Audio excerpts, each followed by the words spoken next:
Good evening. Welcome to the, what day is it? April 15th, 2024 meeting of the Stillwater City Council. It's April 15th, right? Yes. Are we here on the right day? I'm going to call this meeting to order, and I'll ask that you all stand and join us in the Pledge of Allegiance. I pledge allegiance to the flag of the United States of America and to the republic for which it stands, one nation, under God, indivisible, with liberty and justice for all.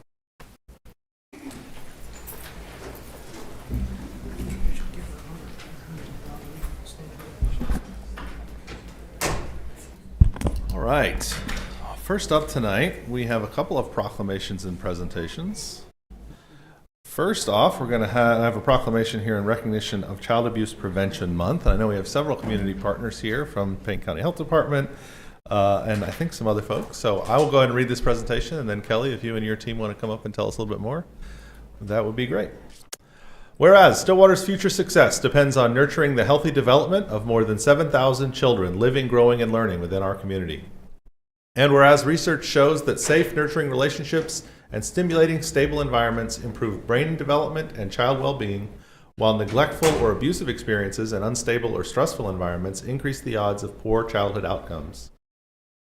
And whereas the abuse and neglect of children can cause severe, costly, and lifelong problems affecting all of society, including physical and mental health problems, school failure, and criminal behavior. And whereas research also shows that parents and caregivers who have social support systems know how to seek help in times of trouble, are more resilient and better able to provide safe environments and nurturing experiences for their children.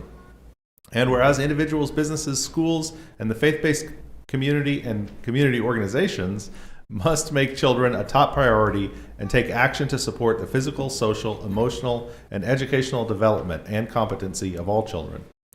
Whereas throughout April, the City of Stillwater, Payne County Health Department, Resilient Payne County, Healthy Children, Healthy Communities Coalition, Stillwater Public Schools, the Early Childhood Coalition, Wings of Hope, Lions Meadows of Hope, and the Seville Center will engage communities in a coordinated effort to prevent child abuse and neglect by promoting awareness of healthy child development, positive parenting practices, and the types of support families need. Now, therefore, I, William Joyce, Mayor of the City of Stillwater, do hereby proclaim April 2024 as Child Abuse Prevention Month and encourage residents to recognize that prevention begins with each of us. Kelly, you want to come up? And the team, the whole team. There was a lot of organizations listed there. I'm not just going to look, Mary.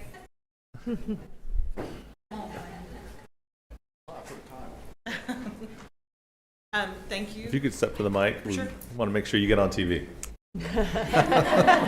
Thank you, Mayor Joyce, and thank you, Stillwater. We are so lucky to have wonderful community partners who support families and who support children and want to create awareness as well as opportunities for wellness and support of our children and families.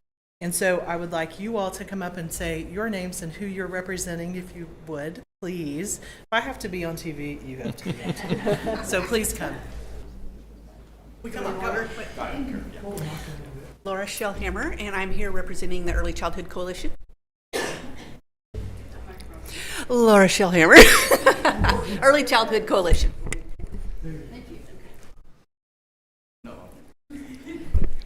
Mary Melton, I'm representing Wings of Hope. And my name's Blaine Bowers. I'm here representing Resilience Payne County, and in my day job, I'm also an employee of the Office of Juvenile Affairs, and so I can say I'm intimately familiar with the consequences of child abuse and neglect. I see it every day, so I appreciate all what you folks are doing. I'm Kathy Sheffield with the Payne County Health Department with Child Guidance. Well, thank you all so much for being here, and thank you for the work that you do for everyone here in our community. Let's take a picture.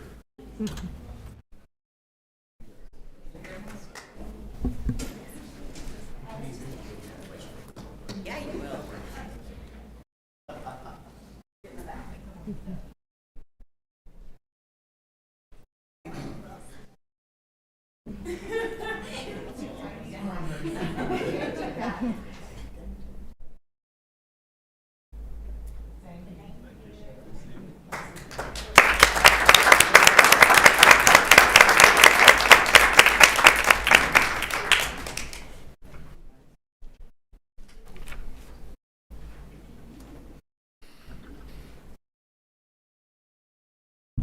All right. Well, we appreciate certainly the work that's done to prevent child abuse in our community.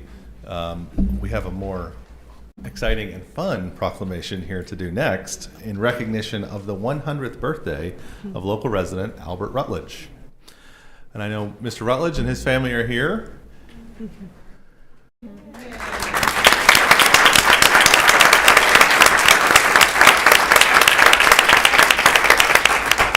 I don't think we're requiring you to make a speech, but if you'd like to, I'll read the proclamation, and then we can do a photograph, and we'd like to congratulate you on your birthday. So Well, thank you all.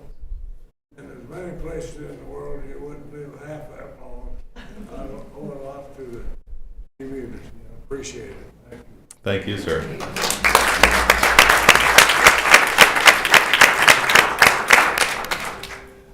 Well, we do have a proclamation here. Whereas Albert Al Rutledge was born on April 27th, 1924 in Moreland, Oklahoma, and grew up on the family farm north of Woodward. And whereas Al is a product of rural Oklahoma public education and the eldest of 10 sons. And whereas he served in the U.S. Navy prior to obtaining his Bachelor of Science degree in Animal Science from Oklahoma A&M College in 1950. And whereas after graduation, he worked out of state in the cattle industry until being requested to return to OAMC as herdsman until he retired from Oklahoma State University in 1989. And whereas Al has continued working on his personal Angus herd northwest of Stillwater with his wife Betty, which they will celebrate 75 years of marriage in December 2024.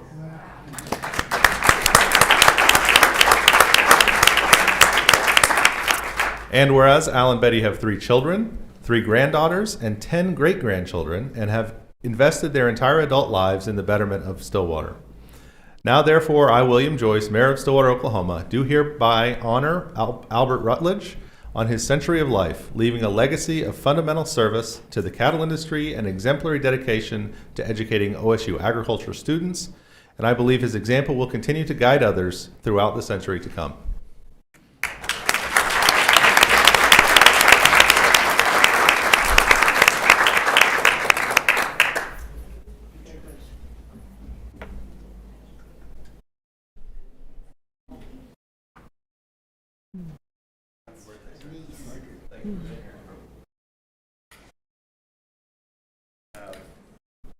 City of Stillwater challenge.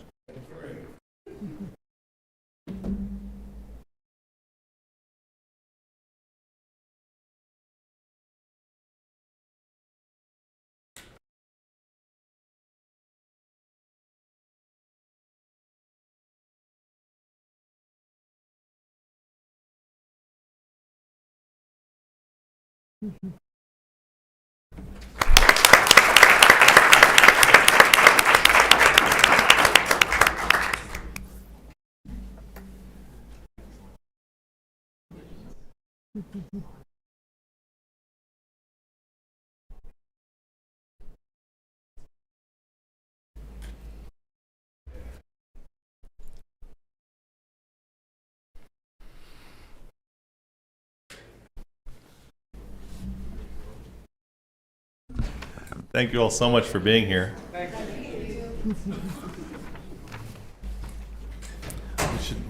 We should do more birthday proclamations and that fun stuff. Wonderful life. Absolutely. Yeah. All right. Well, we'll move on to the business portion of the docket.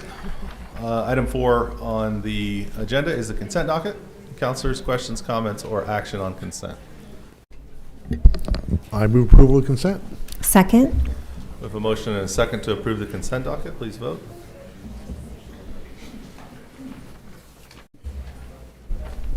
With a vote of 5-0, the consent docket is approved. Item 5 is public comment on items not scheduled for public hearings. I do have one person signed up to provide public comment tonight, Mr. Roy Lays.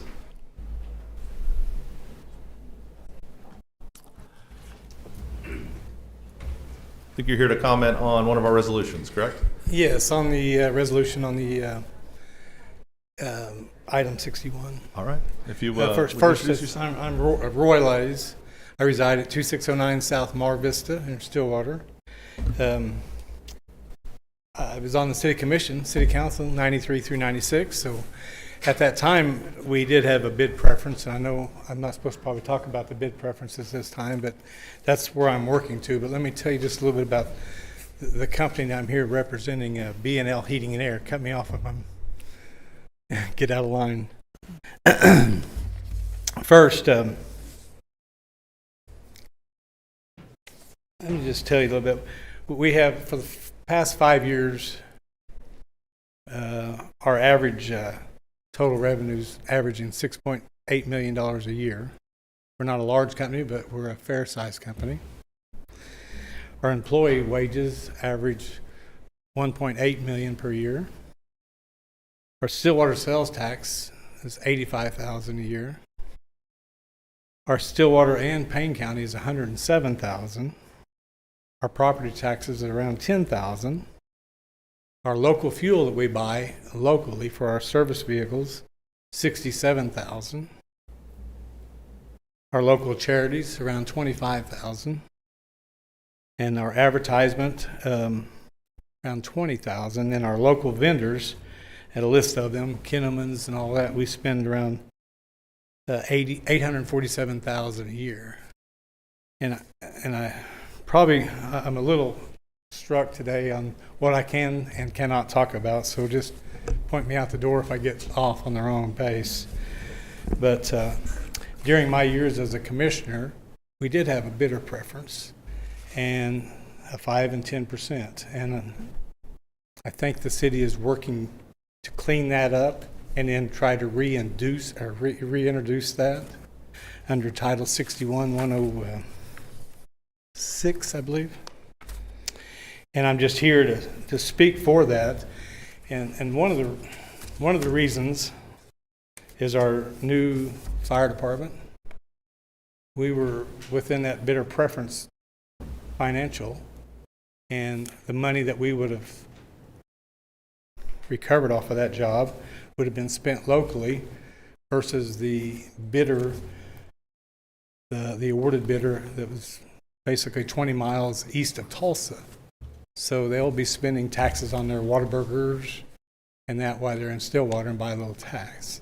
So, I mean, I just want to emphasize that it's very important that our local vendors and the amount of money that we spend in our community, as you, the commission, review that and try to keep our dollars here and recycle our dollars locally. I was planning on speaking on some other items, but I'm going to leave that alone because of time frame and the ordinance. Thank you. Thanks so much. We appreciate your comments. All right, that takes us to item 7, public hearings. 7A is receive public comment regarding a map amendment to rezone a portion of property currently addressed as 1300 East Airport Road, also referred to as the northwest quarter of Section 36, Township 20 North, Range 2 East of the Indian Meridian, from public to general industrial.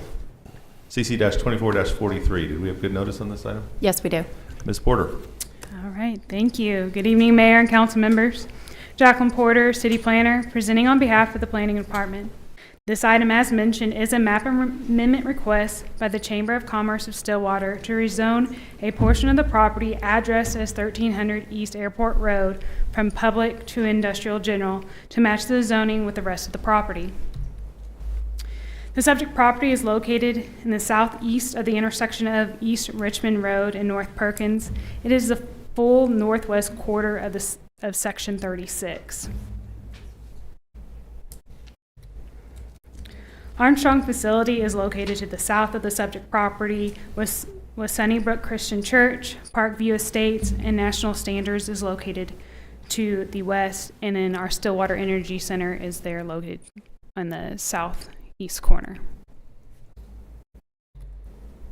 Here's a street view looking southeast from the intersection of East Richmond Road and North Perkins. The subject property is currently zoned public.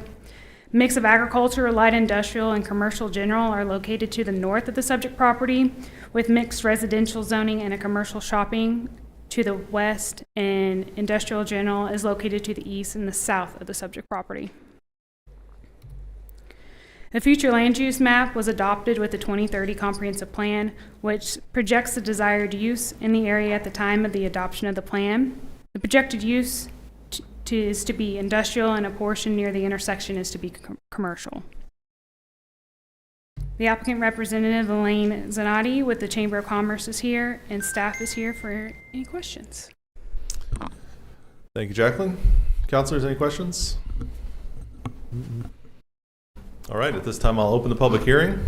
I don't have anyone particularly signed up. I don't know if Elaine, as a representative, you have anything particular to say? All right. No, but I'm happy to answer. Is anyone else here signed up or intending to speak on this item? This time, I will close the public hearing. Jacqueline, is there a recommendation from the Planning Commission? There sure is. Planning Commission recommend approval with a vote of 5-0. Thank you. Councilors? Motion to accept Planning Commission recommendations. Second. We have a motion and a second to accept the recommendation. Please vote. With a vote of 5-0, that item is approved. 7B is receive public comment regarding a text amendment to Stillwater City Code, Chapter 23, Land Development Code, Article 5, Use Categories and Limitations, Division 1 generally, Section 23-96 definitions, by adding the term communication services and amending Chapter 23 Land Development Code, Article 6, Land Use Classifications, Division 5 Industrial Districts, Section 23-161 IG General Industrial District, by providing for communication services as a permitted use by right, amending Article 24, Table of Uses, Section 23-435, created by providing for communication services. This is CC 24-44. Did we have good notice on this item? Yes, we do. You guys, we got to get rid of these Roman numerals. I mean, why do we have Roman numerals? We switch it up, regular numbers and then Roman numerals. All right, this next item is for a proposed text amendment to the City Code, Chapter 23 sections that was previously mentioned. As a routine maintenance, staff occasionally makes recommendations to update Chapter 23 of the Land Development Code to ensure that the City Code is current with the best practices which would benefit the community of Stillwater and attract new economic development opportunities. Here's the current section of the permitted uses by right located in the land use classification portion of the Land Development Code for general industrial zoning districts. And this is the proposed changes to add communication services to the permitted by rights use in the general industrial zoning district. Due to the proposed addition of the use of communication services in general industrial districts, a definition is needed to define the new use. A definition in Section 2396 section of the Land Development Code is proposed to be amended by defining communication services as businesses, facilities, and establishments which house or operate networked computers, data, transaction processing equipment, support equipment, including without limitations, power and cooling equipment, used to provide data and transaction processing services, included without limitations, all activities described by Category 518-210 of the North American Industrial Classification System as published in the 2002, and all subsequently published iterations, provided also that this category shall include all facilities and ancillary office, administrative, and utility services uses involved in or related to any services or activities described in this category, whether taking place in the same or appurtenant buildings, facilities, or structures, including, without limitations, electrical substations. Yes, I did it. All right. So, lastly, a proposed amendment to Section 23-435, the table of uses, is to reflect the addition of the communication services in the table. As previously mentioned, the text amendments will benefit the community of Stillwater and attract new economic development opportunities by ensuring that the City Code is current with the best practices. Are there any questions for staff? Councilors, any questions? I did not have a question when I read the packet, but yesterday I saw a feature on CBS Sunday Morning about a data center that was next to someone's property that had fans running like crazy, and they could generate 82 decibels of fan noise right next door to somebody's house. And so my question is there anything in the land use code that deals with noise levels and what is and is not permissible? Is it? Not in 23, which we can do with when we have our text coming up, we can address that. But is it in our nuisance section? Not industrial. Yep, there's current, so there's nothing at the moment. So. Okay. Well, and I think the partial answer to that question is that we wouldn't necessarily have an industrial zoning right next to somebody's house. Maybe. But, right. I mean, assuming there are no other, in our current industry zoning, there's no noise ordinance, or, I mean, is there a general noise ordinance for, it's a good question. Yeah. There is a general noise ordinance. I'm not also familiar with any noise pollution restrictions or anything in Chapter 23. We haven't looked into that. Other questions? All right, at this time I'll open the public hearing. I don't have anyone signed up to speak on this item. Was there anyone planning to speak? Seeing no one, I'll close the public hearing. Jacqueline, is there a recommendation on this? Yes, there is. Planning Commission recommends approval with a vote of 5-0. Thank you, Jacqueline. Councilors?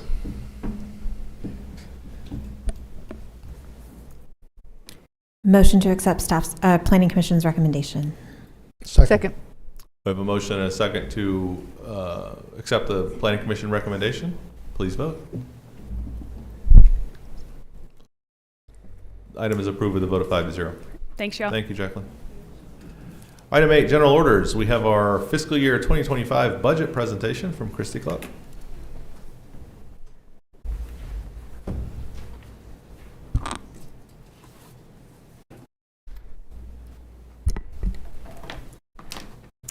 All right. Good evening, Mayor and Council. Christy Cluck, Assistant City Manager and Finance Director, and I am here this evening to present the fiscal year 25 proposed budget. So the presentation this evening is going to be at a relatively high level. However, I do want to point out that there is a more detailed account at the department level included in the packet. And specifically, there's 4 attachments in the packet.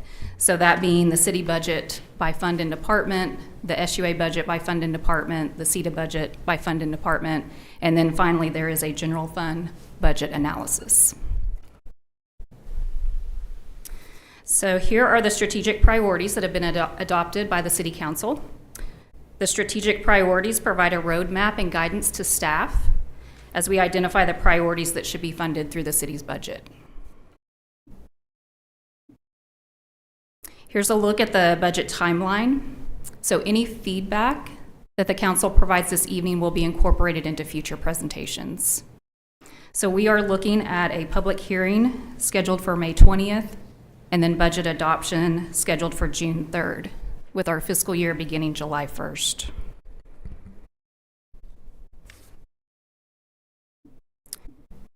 So starting with revenues, here is an overview of the proposed fiscal year 25 revenues by fund. So the total proposed revenue budget is $161.7 million. Overall, this is an increase of $8.3 million over the fiscal year 24 adopted budget. Our increases include an increase of $500,000 in use tax in the general fund. We have an increase of sales tax of $2.5 million. But of that $2.5 million, $1.3 million will stay in the general fund. $625,000 is dedicated to the SUA, and $625,000 is dedicated to transportation projects. In the other governmental funds, we have an increase of $600,000 in stormwater fees, and that relates to the rate increases approved by the council this last November. An increase of $1.2 million of ad valorem tax increment, which is dedicated to the downtown campus link TIF area improvements. And an increase of $500,000 in ad valorem tax revenue that will be used to satisfy the general obligation bond payments for the new fire station.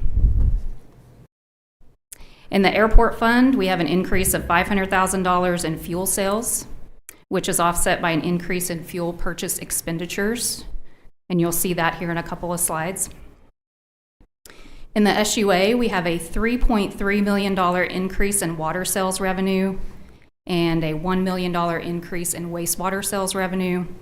And again, that relates to the rate increases that were approved this last November. Also in the SUA, we are projecting a decrease. Nope, go ahead. Okay. You're getting there. We are projecting a decrease of $2.7 million in electric sales revenue.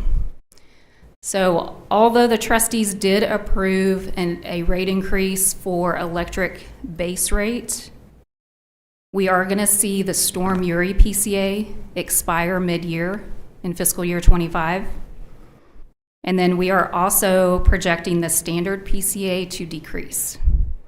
So the PCA, that stands for Production Cost Adjustment, and it's passed on to our customers to offset higher wholesale power costs that are billed to us by the Grand River Dam Authority. The decrease in the standard PCA revenue is offset by a decrease in purchase power expenditures. Does that answer your question? It does. Could you repeat the first two amounts that are increases due to the rate increases we implemented? The $3.3 million of water sales and $1 million of wastewater. Thank you. You're welcome. So here is the same revenue numbers on the previous slide, but this time showing by source of revenue. Electric revenues make up 40% of our total revenue budget. Sales and use tax is 28%. Water is 11%. Other revenues are 10% and include franchise taxes, licenses and permits, and fines and forfeitures. Wastewater and waste management revenues are 5% and 4% respectively. And then our airport revenues are 2% of total revenue budget.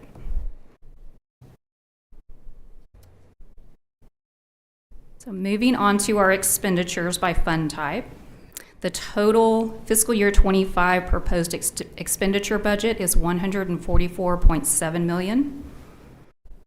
This is an increase of $10.9 million compared to the fiscal year 24 adopted budget. So I do want to point out that I did make a correction to this slide after it was posted in the packet. So in the FY24 adopted column, the general fund number and the other governmental funds number, those have been changed, but the overall total has not changed.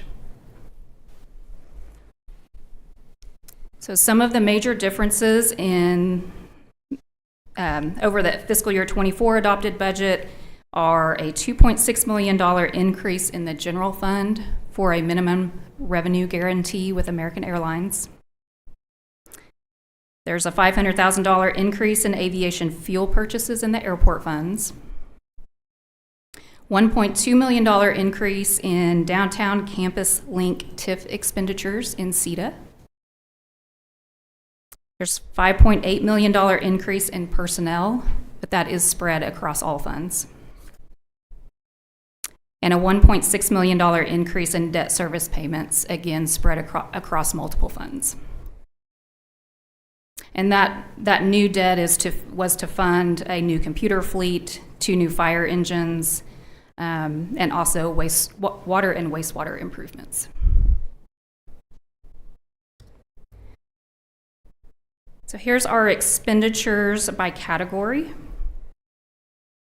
Personnel continues to be the largest part of the city's budget at 43%.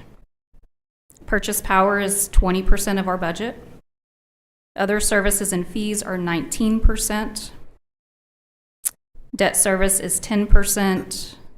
Materials and supplies is 7%, and capital outlay is 1%.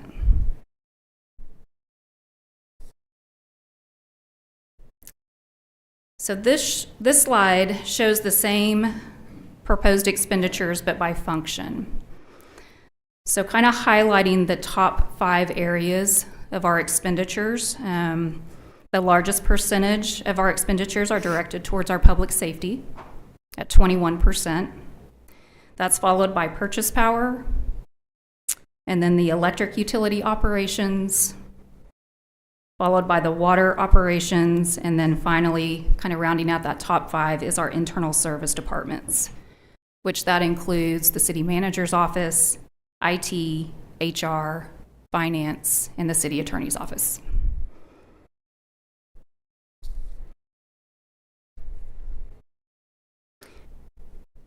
So this slide is reflective of the revenues and expenditures that we've seen on the previous slides, but now also bringing in the transfers that are necessary and required between funds. So some examples of those transfers include amounts from our operating funds to our self-insurance fund to cover our employee health insurance claims. We have transfers of visitor tax from city accounts or city funds to SEDA, where those funds are administered. We have transfers of downtown campus link TIF ad valorem tax increment from city funds to SEDA, again, where those funds are administered. There are operating subsidies from the general fund to the airport, to the Home Buyers Assistance Program Fund, and to SEDA for some economic development contracts. There's operating subsidy from the SUA operating fund and the waste management fund to the city's general fund.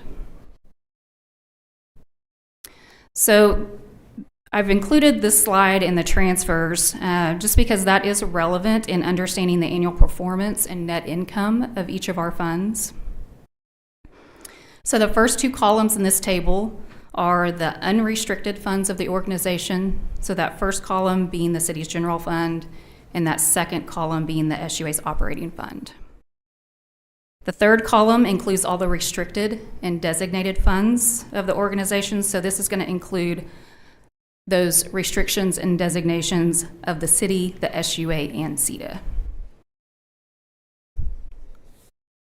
So I am going to drill in a little further on these.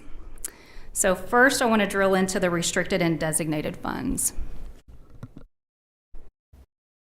So $61.7 million of our total revenues have some form of restriction or designation on them as soon as those revenues enter our organization. And that restriction or designation may have been placed by the council, by our trustees, perhaps by our voters, or even simply by an agreement between parties. So examples of those restricted and designated revenues are our water and wastewater revenues, which are designated for reinvestment in the water and wastewater system. We have a 1-cent sales tax restricted for transportation projects, a 1-cent sales tax is restricted for the SUA. The visitor tax is restricted for destination marketing efforts and visitor amenities. Ad valorem taxes are restricted for retirement of general obligation bonds and for carrying out purposes of tax increment financing districts. Capacity payments on the Stillwater Energy Center are designated for retirement of revenue bonds. Airport revenues are restricted for airport purposes, and that's because we're a recipient of federal funding for our airport. Grant proceeds are restricted for the purposes identified in grant agreements, and donation proceeds are restricted for the purposes identified in donation agreements. So this slide also shows the fund balance of each of the restricted and designated funds. So that's those bottom couple of lines. And you can think of fund balance as the cash balance of that fund less any amounts that have already been appropriated or committed. The fund balance amounts will remain in place in the fund and will carry forward until those dollars are spent for their dedicated purpose. So just quickly, transportation sales tax fund showing 24.1 million in ending fund balance, but some of that money's been allocated to projects, is it not?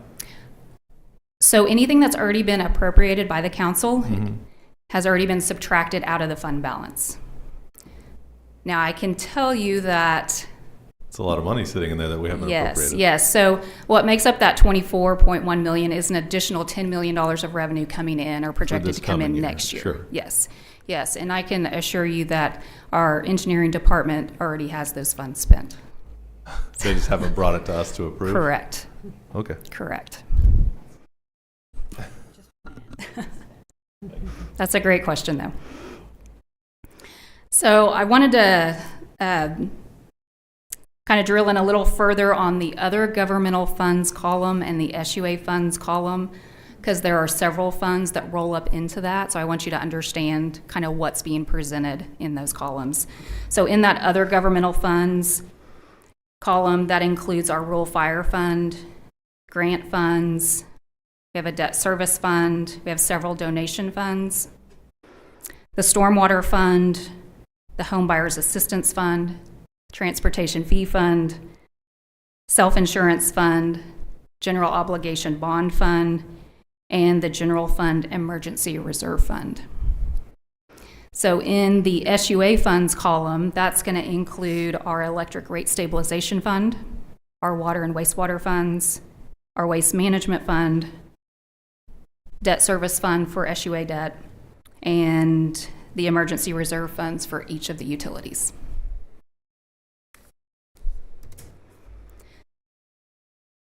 So now looking at fund balance of the unrestricted funds, which are the city's general fund and the SUA's operating fund.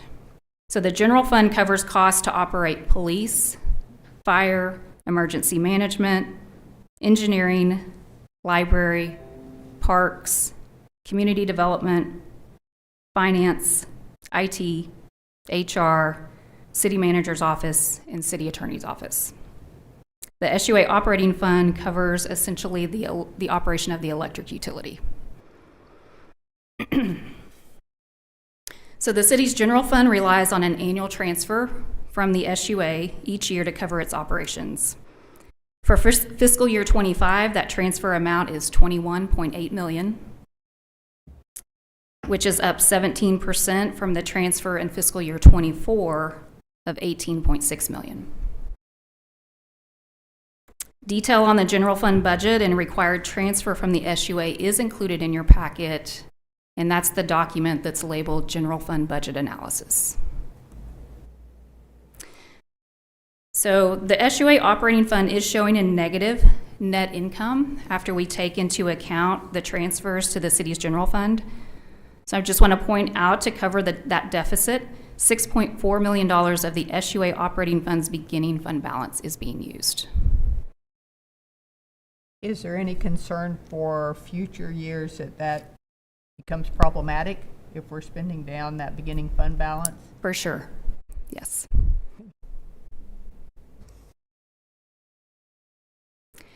The proposed budget ensures that the emergency reserve balances listed here on this slide remain in place.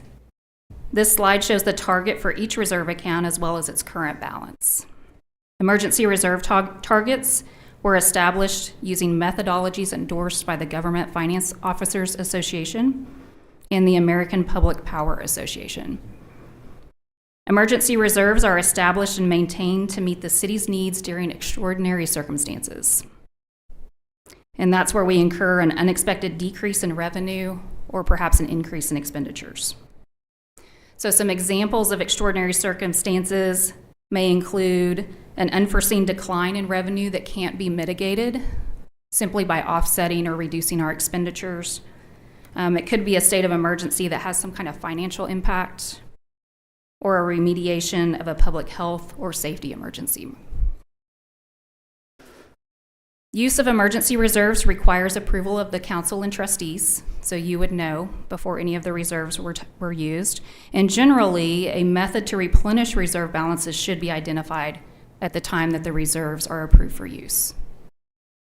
The electric, water, wastewater, and general fund reserves are not fully funded due to the council and trustees having authorized a portion of these balances to be used to provide upfront funding for economic development initiatives. So this use of emergency reserves was structured as a loan. So the reserves could be replenished over a 20-year period at an interest rate of 1.75%. The city only started building the airport reserves in the last couple of years, and so it's not yet fully funded. And then the waste management and self-insurance fund reserves are fully funded. I'm happy to answer questions. Counselors? On the self-insurance fund, the cost of medical care is going up. Do we need to think about increasing that reserve? I don't think so at this point. And we did increase our claims budget last year because we did see a pretty steep spike in those claims amounts. We have also made some changes to our plans and what we offer to our employees. And this year we are starting to see some benefit in doing that. Okay. And so we're watching that closely. So I would say no, not right now, but we are constantly watching that and evaluating. Thank you.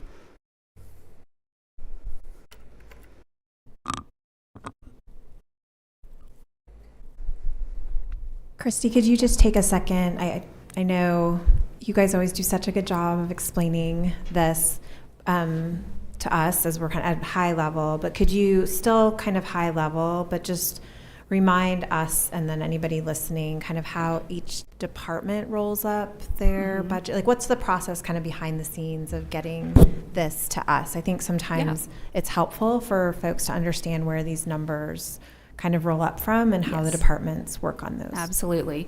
So we always start with a look at our revenues because basically our revenues, the dollars coming in, really determine what we're able to include in the budget. So we start with revenues, then we are going to allocate our debt service payments first. We typically allocate personnel next. And when I say we, finance may be spearheading that, but we do work with the departments to review their personnel and any movement that positions may see during the year. We also ask for our departments to send us their O&M or operating and maintenance budget. That is they are generally provided in a kind of a target, and we ask them to stay within that target. That's not always possible.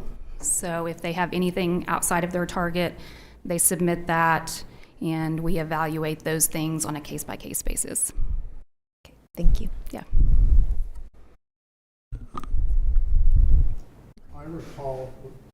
I recall in a prior report concern about the SUA reserves and our ability to borrow money against bonding capacity and all that because of the rates we can get and all those kinds of things.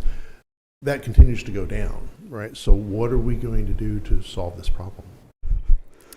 Well, I would say probably one of the biggest hurdles that we have is we just don't have new revenue sources. The council and trustees did approve some rate increases, which definitely are helping to address some needs. But those water and wastewater rate increases are designated to be reinvested in the water and wastewater systems, so which is not a bad thing, but those dollars can only be used on water and wastewater. Stormwater's the same way. Those revenues must be used for stormwater purposes. And so I just feel like that's kind of where we're at right now, is just not having new revenue sources. Okay. Should we just start renting out the police cars or what? Hey, I think we're open to any ideas. This is such a difficult group of funds to kind of report together and then separate out, because looking at the overall numbers, we're talking about a collection of all of the unrestricted and restricted monies. Because, you know, if you look at this, you're going, okay, wait a second, that's a $17 million net revenue to this budget. When you look at the slide showing the breakdown of that, all of it is in restricted designated funds. Yes. Which restricted and designated funds are making $23.4 million in this budget? Where is that? Like, which funds are getting all that money in excess funding? So $10 million of that is Transportation Sales Tax Fund. The other big chunk of that is in the SUA, which is very likely water and wastewater. It probably makes up a good chunk of that. Okay. But is that's above what we're spending on transportation and water and wastewater in the current year, in this current budget? Yes, but also keep in mind that on the restricted funds, a lot of times the restriction is for some kind of capital expenditure. And so this budget is really more or less operating expenses, so there's not a lot of capital in here. Mm-hmm. So thinking about the water and wastewater revenues, as the engineering department is ready to award bids, that's the point in time that they come before the SUA trustees and ask for an appropriation of that fund balance. Mm-hmm. And same thing with transportation sales tax. As they are putting projects out to bid and are ready to award bids, that's when they come to the council and ask for those appropriations from that fund balance. I mean, so it sounds like we shouldn't be having any problem funding transportation projects or water and wastewater projects because we're putting $23 million extra in this budget into those funds, right? I mean, is that? Well, I don't want to speak on behalf of the engineering department, but I know I've seen their list of projects and the great funding needs that they have. No, I know. There's or lots that of they're stuff out there to projecting. spend that money on for sure. Yeah. Capital projects are very expensive. Infrastructure is very expensive. I think it would be helpful to sort of see that broken out a little bit. So we, from a council perspective, we know where those funds are and what, you know, I mean, I guess when engineering comes to us and says, here's projects we want you to approve, and it's coming out of this, you know, $24 million ending fund balance in the transportation funds, then we know what that is. And just to be clear, in the general fund budget analysis, we're not talking about any transportation money coming out of that No, the only thing that comes out in the general fund is going to be staff salary. Okay. I will point out too, really quick, since you mentioned seeing a breakdown. So the SUA funds in the attachment in the packet that's labeled SUA budget summary, yeah, that does have all of the SUA funds listed, and at the very bottom it does designate which ones are restricted. Mm-hmm. And so you can kind of see the fund balance of each one of those funds. Okay. Christy, what's the difference between the electric rate stabilization fund and the emergency fund? So the electric rate stabilization fund also serves as electric's emergency reserves. So it works as emergency reserves for the electric utility as well as their capital fund. Did you not present that was there not a separate one? Did one of your tables not have a separate yes. emergency fund for yes, the but the electric target utility? amount for electric emergency reserves is included in the balance of the rate stabilization fund. So that's it's like a subsection of the rate stabilization Yes. fund. Okay. So the electric rate stabilization fund on this sheet is showing an ending fund balance of 23.8. That includes that 11.7 on that? Correct. Okay. Yes.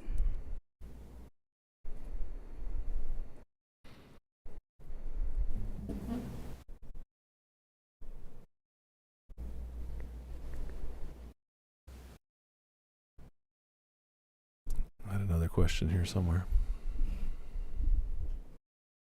Oh, okay. So in the unrestricted funding slide where you're showing us general fund, SUA operating fund, and total, again, just as a clarification, the general fund has a zero net beginning balance and a zero. That has to have zeros at the beginning and at the end, Yes, right? and that's in accordance with the SUA transfer policy. I'm sorry, the general fund? Yes. So the SUA transfer policy basically says that any funds that are transferred from the SUA to the general fund that are not needed at the close of the audit to balance the general fund must go back to the SUA. Yes. Do we know where we are with that in this current fiscal year? No. We don't know. We don't know yet. So the SUA operating fund is showing transfers out of 27.5. 21 of that is to the general fund. Where else is the SUA funding? There is $5 million that is going into the rate stabilization fund. Okay. That funds electric capital. That's the one mechanism, since electric revenues aren't restricted like water and wastewater revenues, that ensures that electric can fulfill its capital plan. So how do you designate which of that is for the electric rate stabilization fund and which of it would go on the emergency reserve fund? Because if those are subset, if the emergency reserve fund is a subset of that, and there's 23 million total, why is only 11.7 of it allocated to the emergency fund? Because when the funds were approved, when the cash was approved to provide upfront financing to the economic development initiatives, it was designated as coming from the electric reserves. But from the emergency reserves or from Yes. the rate stabilization fund? The emergency reserves, which is a subset of the rate stabilization fund. Yeah. Okay. All of the above, yeah. What is our repayment looking like on those funds? Repayment has not started yet. When does it start? Um, And actually, is that money actually spent or is that allocated? some of it is allocated. Okay. I was Yes. going to say, we haven't actually spent 11 million on No. those projects. We No. just have it set aside in case we do. Yes. We have spent $7 million. That $7 million has left the city. Okay. Which projects is that on? That's on rare earth. Rare earth. Okay. Yes. But repayment hasn't started on that? No. Why not? We are we are anticipating that will hopefully begin this year. Is there, I mean, why not? Just because they haven't? Are they supposed to be? They qualified for I don't remember the name of the program. It's some kind of a manufacturing exemption, ad valorem tax exemption. And so that is a program through the state of Oklahoma. This is the first year that they should see, or that we should see, payment from the state of Oklahoma of their ad valorem tax on their behalf. And so it all comes back through ad valorem tax. So that payment comes back to the county before it comes to us, and we have not seen that yet. Okay. Other questions?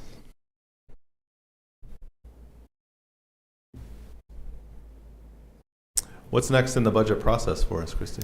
So we have a public hearing. We'll have a public hearing on May 20th.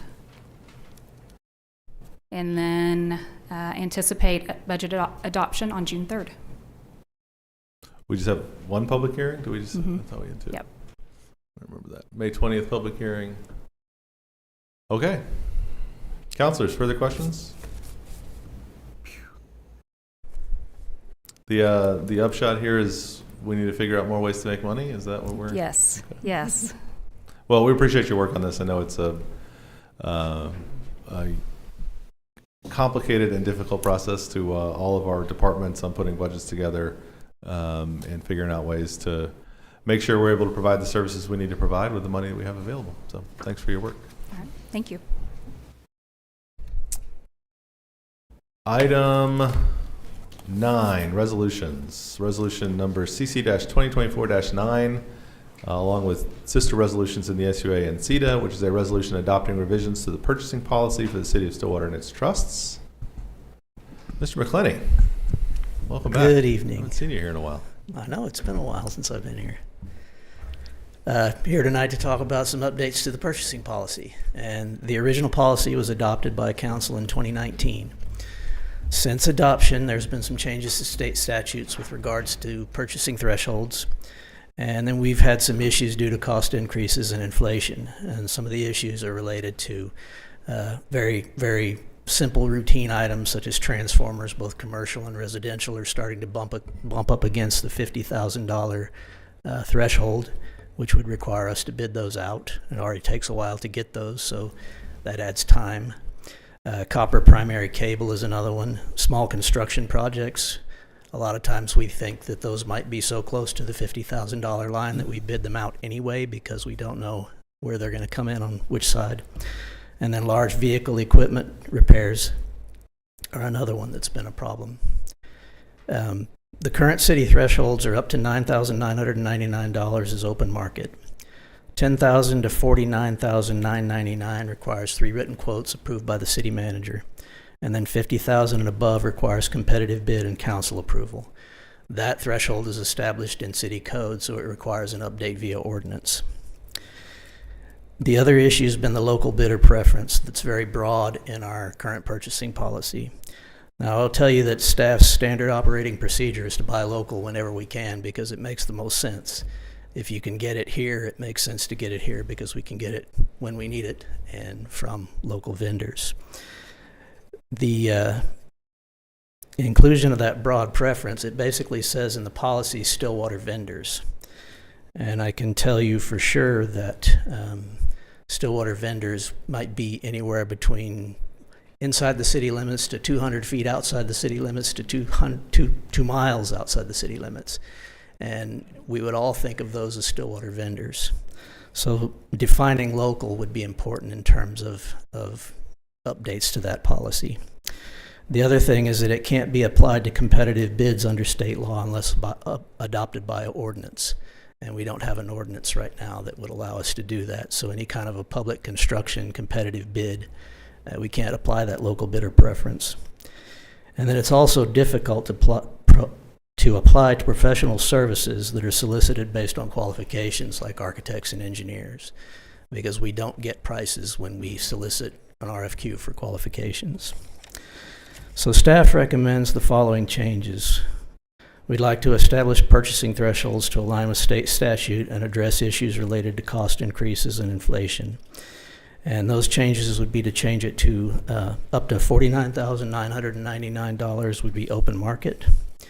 $50,000 to $99,999 would be 3 written quotes and city manager approval. And then $100,000 and above would be a formal competitive bid and city council approval. And those recommendations are mirrored in the proposed ordinance that is later on tonight's agenda.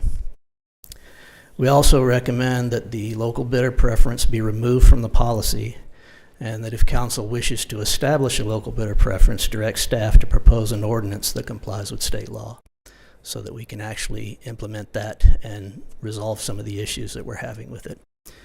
I have a recommendation. If you have any questions, I'll try to answer them, and Kimberly will help me. Thank you, John. Councilors, questions? Well, I do have a question about the local bidder preference, and I'm guessing the city attorney would like to respond to that question. Is number one, I think there's value in recognizing that the tax incentive to our community to use local vendors and what gets put back into our community. So how do we go about making that legal? Well, so the proposed change for this evening really is just to remove the local bidder preference in the policy. It only provided to service contracts, those types of contracts. It didn't apply to public construction contracts or anything with federal funds. There was a lot of confusion about implementation of that preference. I know my office alone received several questions about, well, I have a P.O. box. Does that count? Am I local because I've got a P.O. box? I'm not inside city limits, but what if I hang up a shingle right outside city limits? Does that count? So there was just a lot of confusion about how it was implemented. So our recommendation was to proceed with a policy removing that language and just proceeding under state law. Both trust purchases and city purchases that are subject to the Public Competitive Bidding Act can award a local bid preference. Pursuant to state law, we would have to pass an ordinance. Local bidder in state law is defined as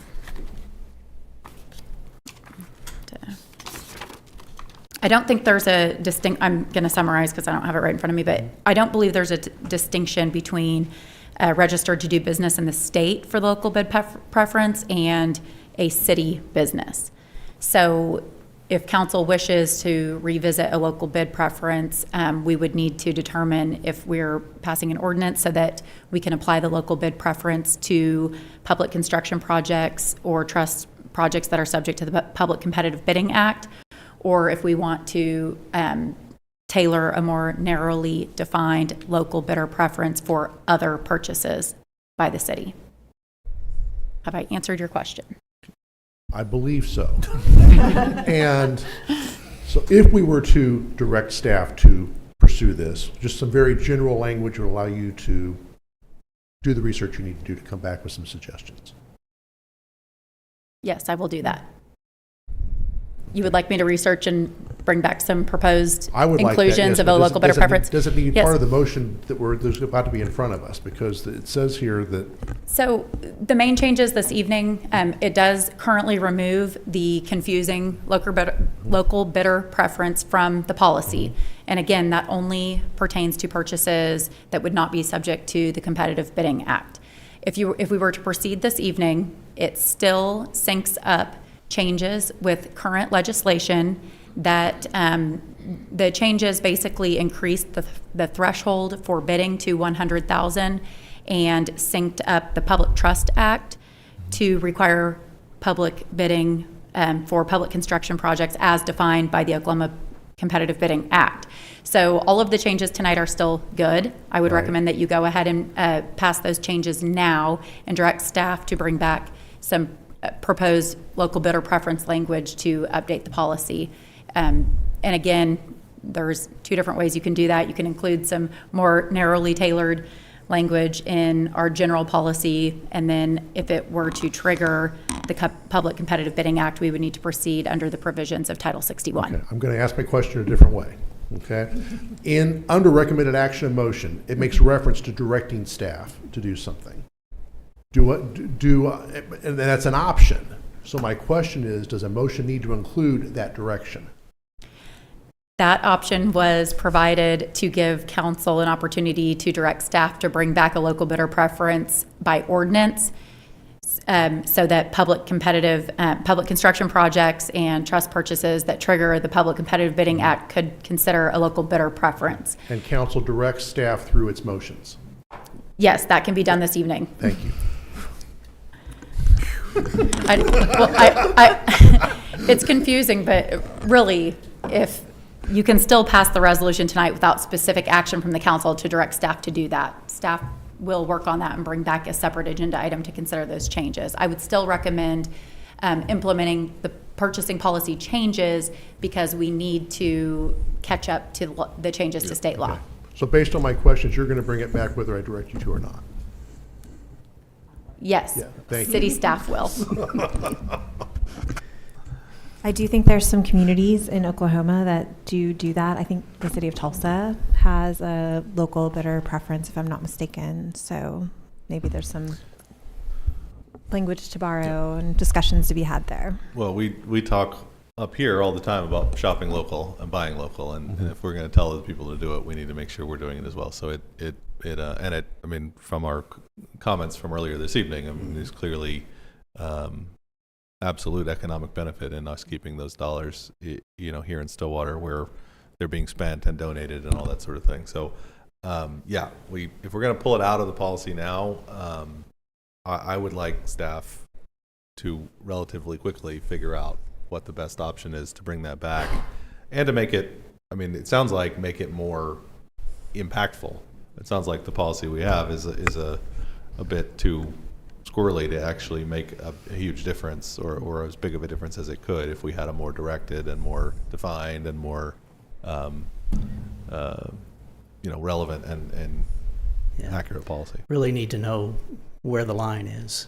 Is it P.O. Box? Is it Well, Stillwater? yeah. I address? mean, that's something we'll have to discuss as we Right. go down. But yes, I Right. mean, we'll want to figure out what the best way to do it is. But I think certainly we want to have that conversation and figure that out, because we put that in there for a reason, and it makes sense to have local bidder preferences. I know this has been a lot of work from staff trying to get this updated. I appreciate all the work that you all have done to make this work with state statutes and regulations, and also modernize it so that our city staff has use of a really strong procurement policy. Do you want to go ahead and make your recommendation to us, John? Sure. Staff recommends a motion to approve the resolution adopting revisions to the purchasing policy, and if a local bidder preference is desired, direct staff to propose an ordinance change that complies with state law.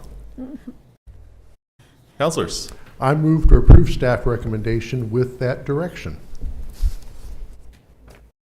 Second. We have a motion and a second to approve the staff's recommendation. Please vote. It's approved with a vote of 5-0. Thanks, John.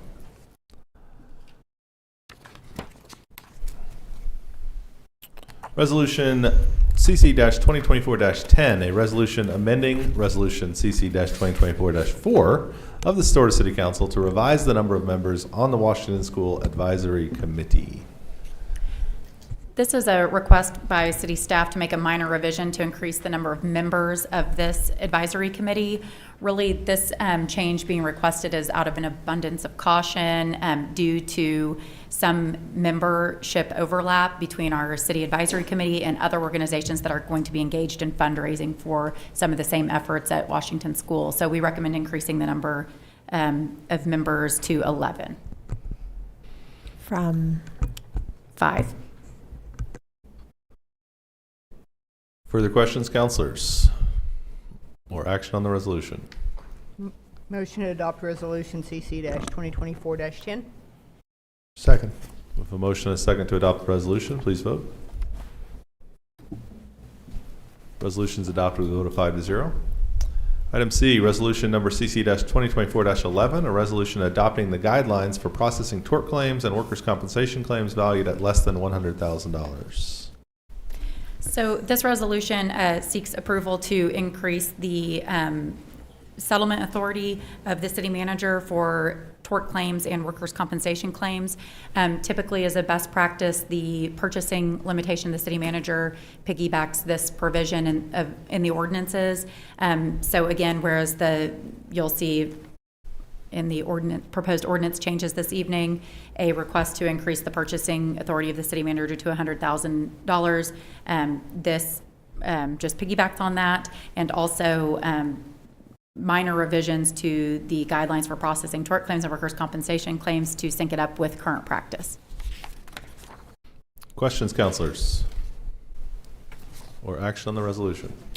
Motion to adopt resolution number CC-2024-11.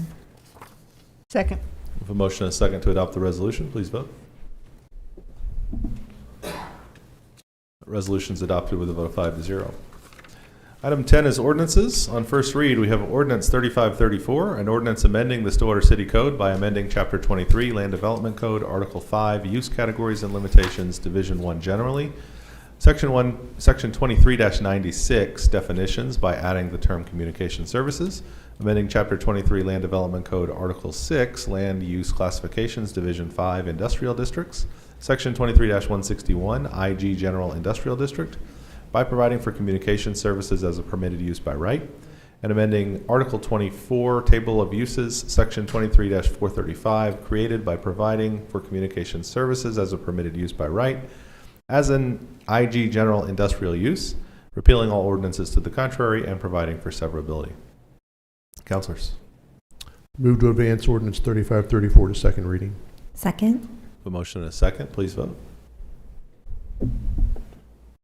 The vote of 5-0, ordinance 3534 is advanced to second reading. On first reading, we have ordinance 3535, an ordinance rezoning a tract of land containing approximately 160 acres located at the northwest quarter section of property addressed as 1300 East Airport Road from public P to general industrial IG. Councilors? Motion to advance ordinance number 3535 to second read. Second. We have a motion and a second to advance the ordinance. Please vote. With a vote of 5-0, ordinance 3535 is advanced to second reading. On first reading, we have ordinance 3536, an ordinance amending Stillwater City Code of Ordinances by amending Chapter 2, Administration, Article 6, Financial Affairs, Division 2, Purchases of Supplies and Contractual Services, Section 2-609, Public Construction Contracts to revise the values of purchases subject to competitive bidding, and Section 2-612, Purchasing Limitations to revise the value of purchases subject to City Council approval, repealing all ordinances to the contrary, and providing for severability. Councilors. Motion to advance ordinance number 3536 to second read. Second. We have a motion and a second to advance the ordinance. Please vote. With a vote of 5-0, ordinance 3536 is advanced to second reading.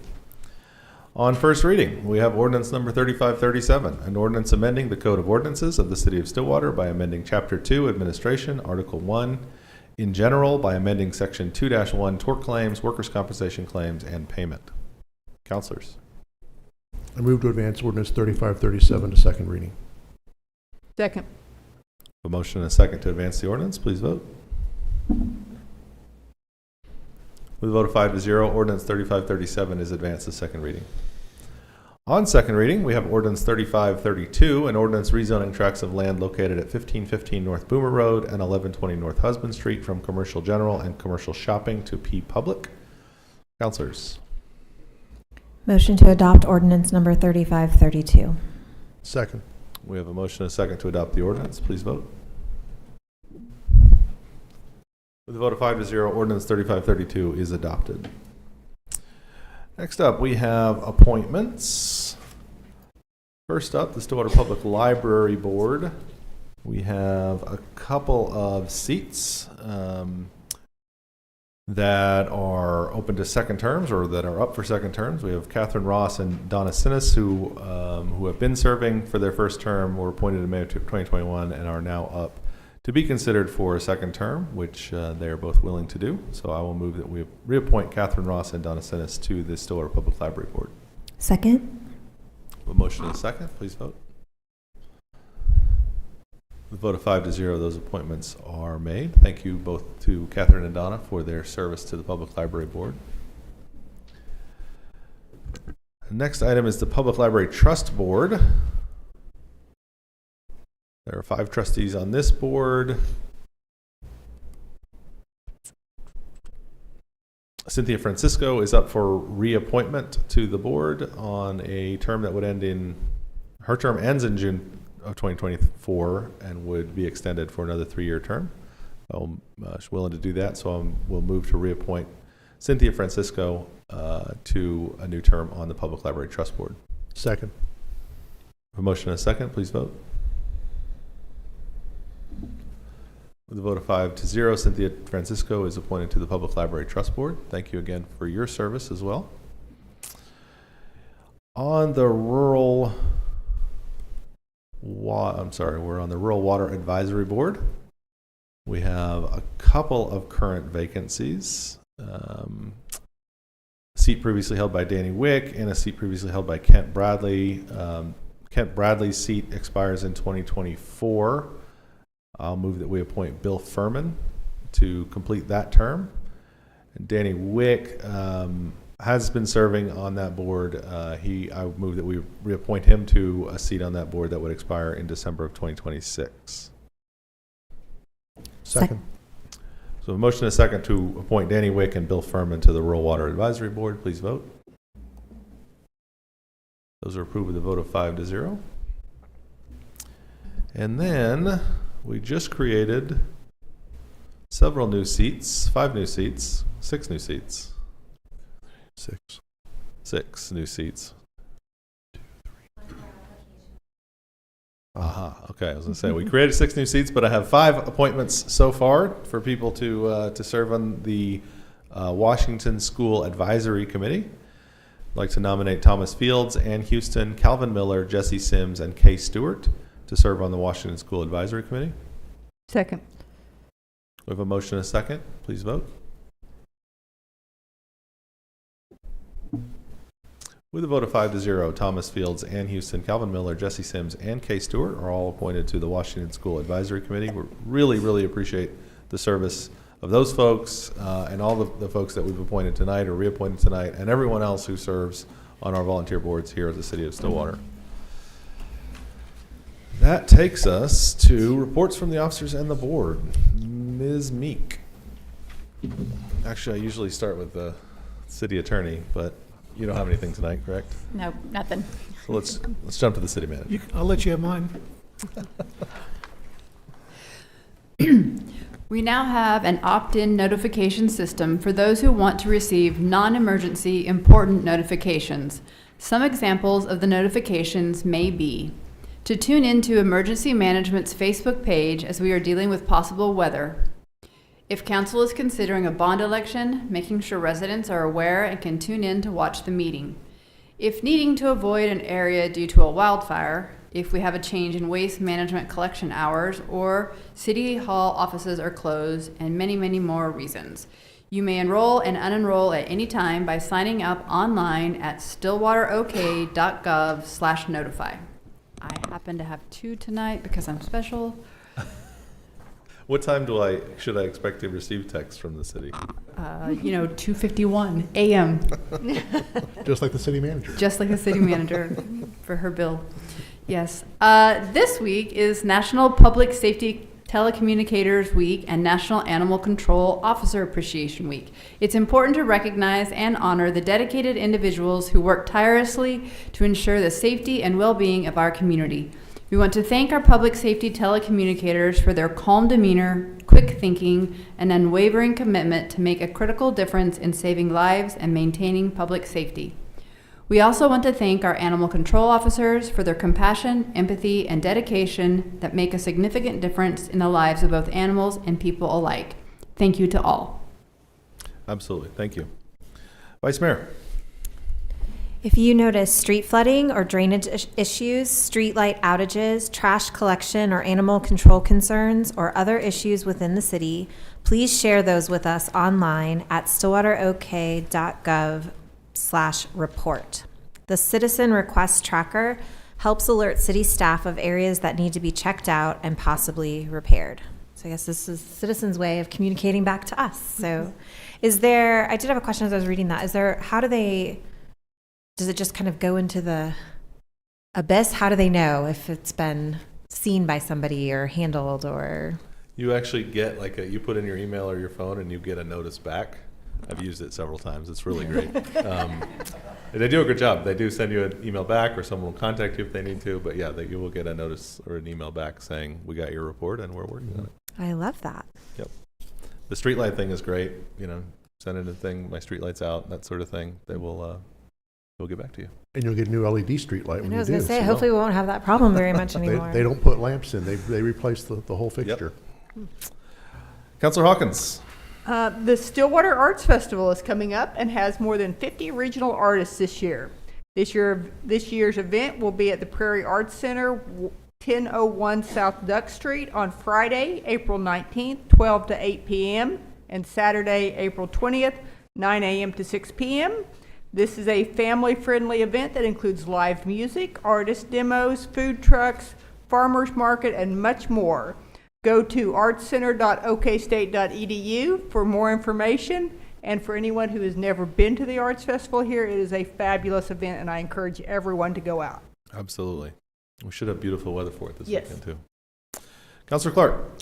The Friends of the Stillwater Public Library will have their annual used book sale this week, April 18 through 21.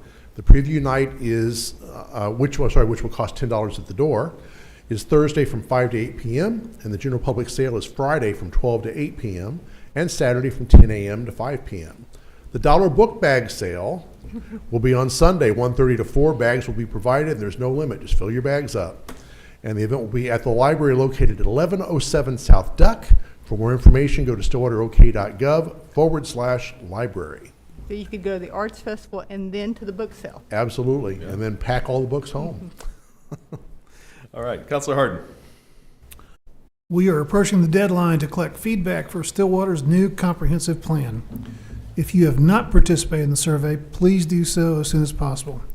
It is available in hard copy form at the Stillwater Public Library and online at stillwaterok.gov/envision. That's ENVISON.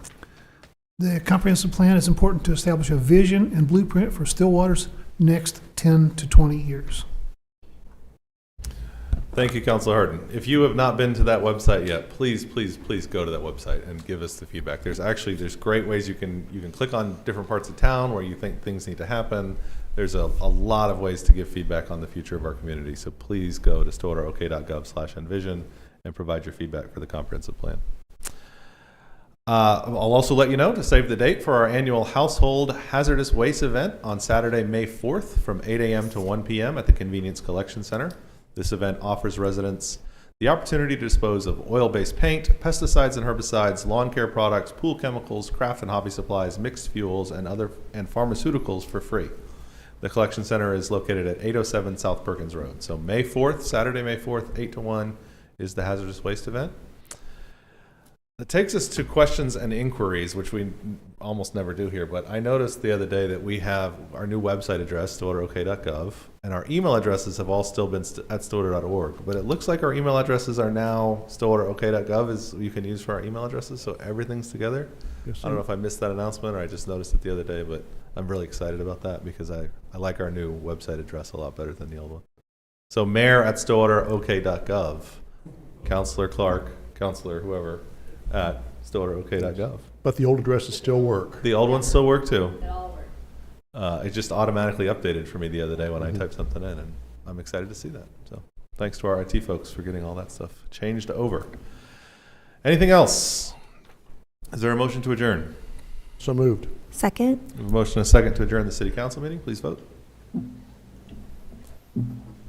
With a vote of 5-0, Stillwater City Council is now adjourned. At this time, I will call to order the Stillwater Economic Development Authority meeting for April 15th, 2024. Trustees, action on the consent docket.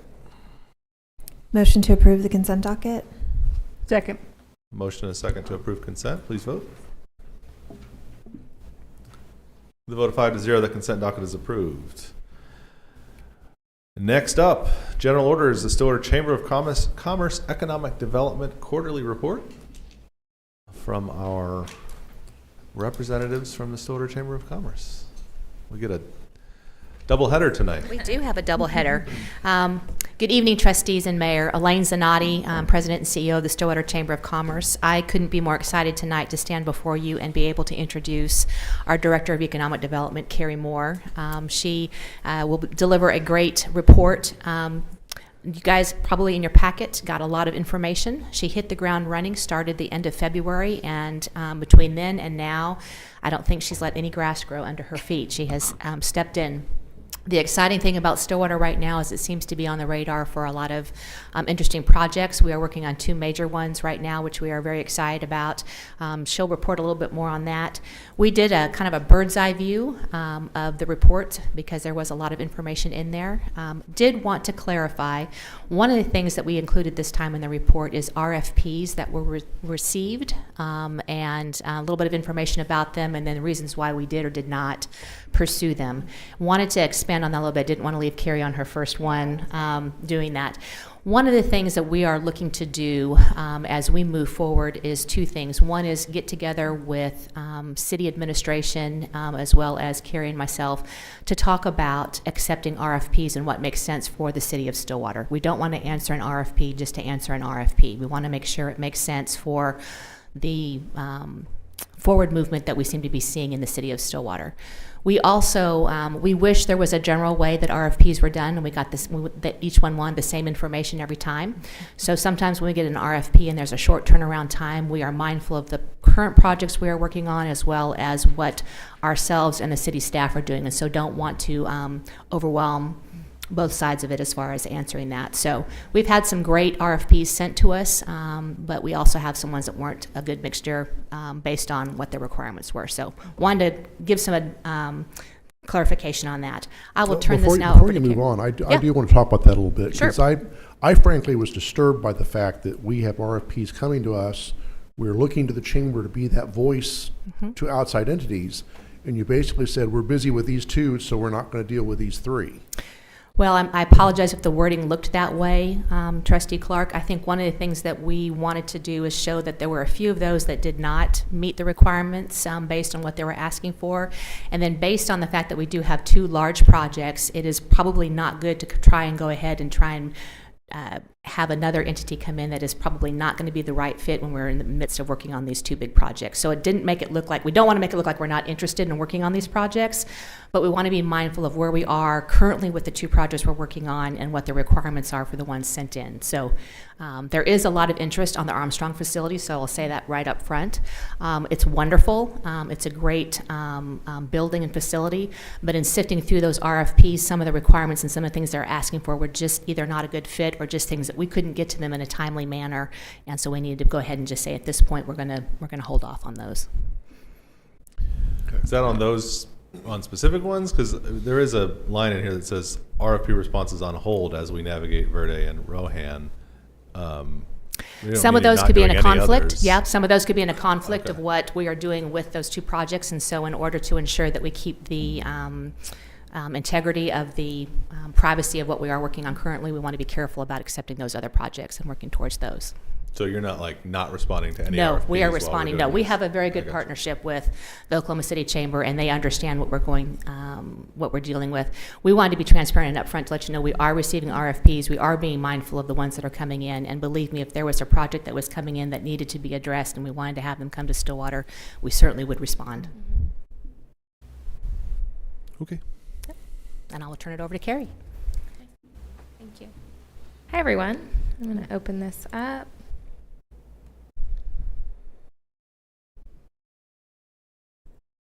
Can we see that behind me? Are we good? Okay. All right. So 35 working days. I felt like, I don't know about you guys, but for 35 working days, I was pretty stinking proud of that report. There's a lot happening.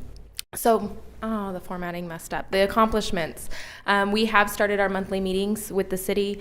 Brady and I are communicating well, not just in the meetings, but outside of, as things come. Hey, does this make sense? Could our utilities handle something like this? Can you show me where to find this information? So that line of communication is open and going well, and learning as we go. The hub groundbreaking will happen May 1st. We are working with that. We already are moving forward. We're committed to that, and they are excited, so that's positive. Greater Oklahoma City Partnership resources. So this is something that we are really excited to utilize and take advantage of. This is where a lot of our RFPs are coming from and being sorted through. So we've created another line of, this is what Stillwater has to offer. We are taking what they have, we're putting what we have available, and we're working together with them to see how to make it move forward in the right ways and very intentionally. The Select Oklahoma membership, put a little picture of that up there. We have joined Select Oklahoma. That is an economic development association, and the goal of that is to understand what is going on throughout our state, and advocacy in bringing in new business, in looking at expansion and retention, as well as workforce development. So there's a lot that goes into what we have available, and we are excited about that. We also had a site visit for Project Verde and Project Rohan. They are moving forward. There's not a whole lot we can talk about with that, except that we are feeling positive and excited about both of those. We have done BRE visits. You guys will have seen in that report. We are already moving forward quickly with those and finding out how our existing businesses are doing, what they need to help stay here and stay alive and well, and then if they have any expansion plans or efforts or needs. We also have SBU, which is our small business university that is coming up to support our local small businesses. That was done one time. Last year was the first year. We learned a lot from it. We've gotten a lot of really great feedback. We are structuring this year's SBU with a strong partnership with Meridian to focus on our existing small businesses and what their needs are. So we have been extremely intentional on who we are having there, what gaps that we have heard in these BRE visits, as well as the feedback we got last year to line out all of the content and make that impactful. we have Lemonade Day coming up. May 4th is a big day, but may the 4th be with you and come have lemonade with us, right? So Lemonade Day is a program that we have started to help young entrepreneurs or envisioned entrepreneurs figure out how to start a business. We have partnerships. We do a taste test. We do a bank day where they learn about starting a small business, being an entrepreneur, as well as the finance side of that. And then Lemonade Day is they get to start their business, their lemonade stand, and they set up throughout town. We have what are called sweet spots, and we are excited about that. If you have questions, visit us on our website and get signed up. And then we have started a partnership. We are working with the Washington Street District on how do we get people down to Washington Street for things other than the bars and game days, right? So how do we support them in slow season? So we are working on a project called Summer on the Strip to see how we can encourage families and actually have kid zones and different things. And they are excited about it. We're excited. We appreciate the city's support in making that happen. So that's the accomplishment so far. Do you have questions before we talk about the mindset? I do. Yes. So the Select OK, how does it differ from the Greater OKC Partnership?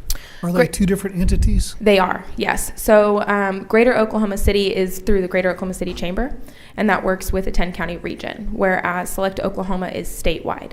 And so, for example, I went to my first Select Oklahoma meeting and was able to connect with the SEDA Economic Development Committee and how they operate. And so it's just a bigger access to what's happening in economic development throughout the state and not just in our region.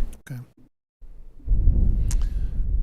Carrie, the SBU, Lemonade Day, Somewhere on the Strip, all cool things from the chamber, not really core to the economic development function through the city. They go into part of the contract that we have with you guys. There are outliers in the contract that are specific for supporting small businesses and offering local shop local incentive initiatives. Okay.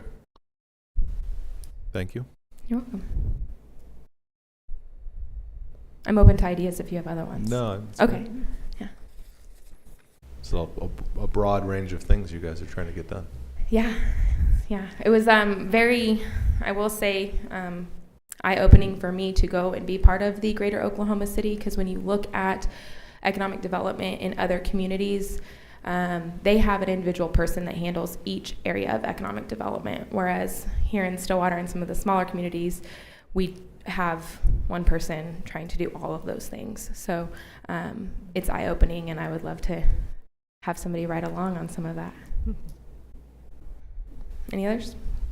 Okay, so really the mindset. This was 35 days, working days leading to today. That includes today of what we've been able to do since I stepped into this role. Elaine and I were very, intentional about what we wanted to do. So we sat down, what has gone well. I know we met with the mayor and the city manager and talked about historically what has been well, what could be better, and what would we like to do different, more better, different with economic development. And so we took that conversation, we lined out goals, we put them together. And the idea is that we're looking at economic development in not just how do we get the win and what feels good, but what can be sustainable for Stillwater, what's going to be best for our residents, what's going to be best for our community.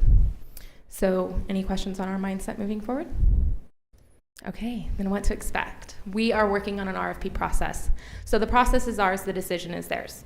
So instead of spending our time and energy responding to every RFP that comes through, we have a set vision for where do we have gaps in Stillwater, what are we looking to respond to, and how do we find those businesses.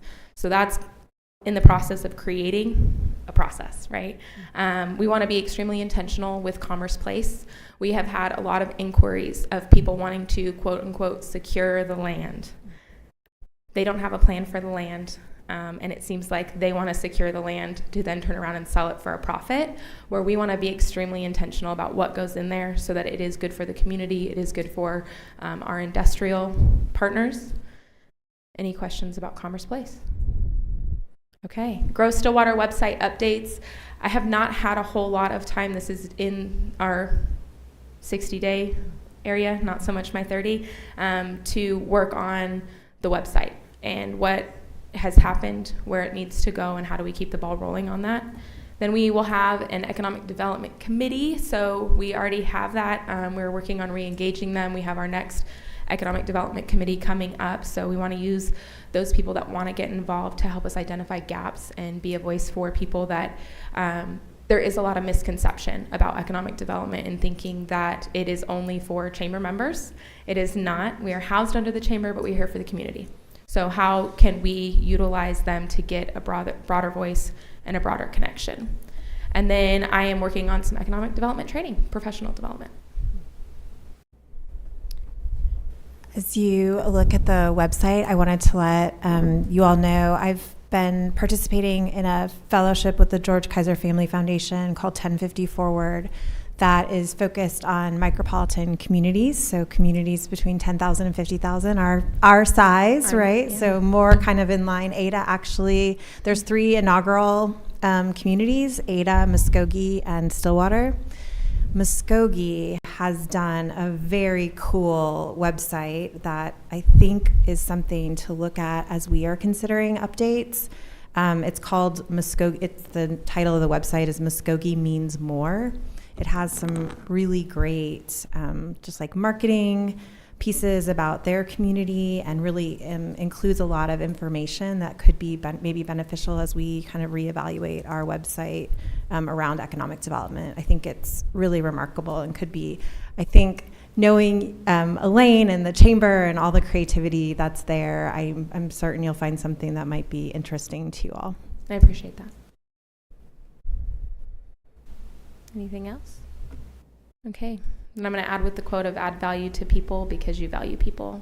That's a big mindset of what we're doing. We wanted to add value because we value the community. Thank you, Carrie. Thank you.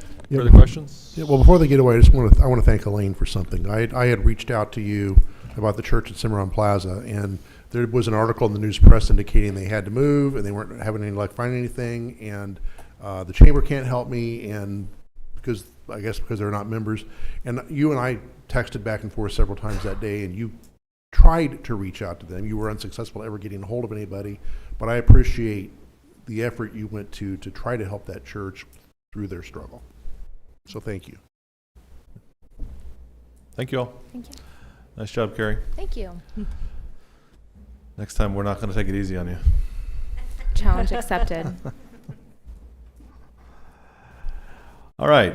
That takes us to resolutions. Resolutions, this will be SEDA-2024-1, a resolution adopting revisions to the purchasing policy for the city of Stillwater and its trusts, as was discussed at the city council meeting. Trustees, questions, comments, or action on the resolution? I move adoption of resolution SEDA 2024-1. A motion and a second. Please vote. Vote of 5-0, resolution SEDA-2024-1 is adopted. Any reports from the officers of the board? Is there a motion to adjourn? Motion to adjourn? Second. A motion and a second to adjourn SEDA. Please vote. With a vote of 5-0, the Stillwater Economic Development Authority is now adjourned. At this time, I will call to order the Stillwater Utilities Authority meeting for April 15th, 2024. Trustees, action on the consent docket? Motion to approve consent docket. Second. We have a motion and a second on consent. Please vote. With a vote of 5-0, consent docket is approved. And we also have resolution SUA-2024-2, a resolution adopting revisions to the purchasing policy for the city of Stillwater and its trusts. Trustees. I move approval of SUA 2024-2. Second. A motion and a second to adopt the resolution. Please vote. Oh, already voted. My last vote is still up. There we go. Moving fast. There we go. With a vote of 5-0, resolution SUA-2024-2 is adopted. Any reports? Is there a motion to adjourn? So moved. Second. Motion and second to adjourn SUA. Please vote. With a vote of 5-0, the Stillwater Utilities Authority is now adjourned, and that concludes our meetings for the evening. Thank you all.